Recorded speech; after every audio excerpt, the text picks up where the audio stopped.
సహాయ నిధికి Reliance foundation భారీ విరాళం అందించింది. హైదరాబాద్ జూబ్లీహిల్స్ లోని నివాసంలో తెలంగాణ సీఎం రేవంత్ రెడ్డిని రిలయన్స్ ఫౌండేషన్ ప్రతినిధులు కలిశారు. ఈ సందర్భంగా నీతా అంబానీ తరపున 20 కోట్ల రూపాయల చెక్కును రేవంత్ రెడ్డికి అందించారు.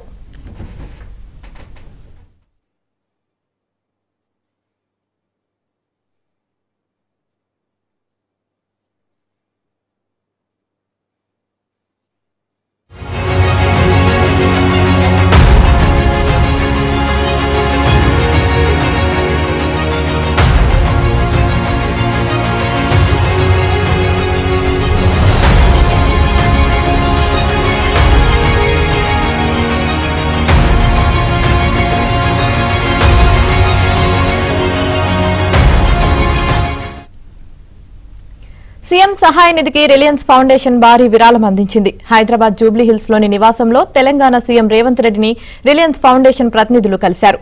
ఈ సందర్భంగా నీతా అంబానీ తరపున 20 కోట్ల రూపాయల చెక్కును రేవంత్ రెడ్డికి అందించారు.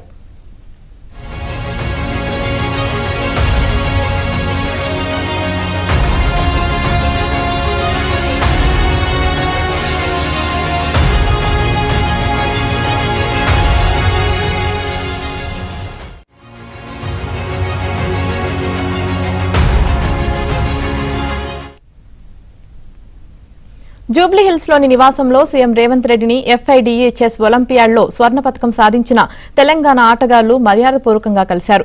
భారతదేశం తరపున మొదటిసారి స్వర్ణ పతకాలు సాధించిన తెలంగాణ ఆటగాళ్లు అర్జున్, ద్రోణవల్లి హారికలను సీఎం అభినందించారు. ఇద్దరు ఆటగాళ్లకు చెరో 25 లక్షల చొప్పున నగదు ప్రోత్సాహకాన్ని రేవంత్ రెడ్డి ప్రకటించారు. కాగా 2024 సెప్టెంబర్ 10 నుంచి 23 వరకు బడాఫెస్ట్ హంగరీలో జరిగిన FIDE చెస్ ఒలింపియాడ్ జరిగింది.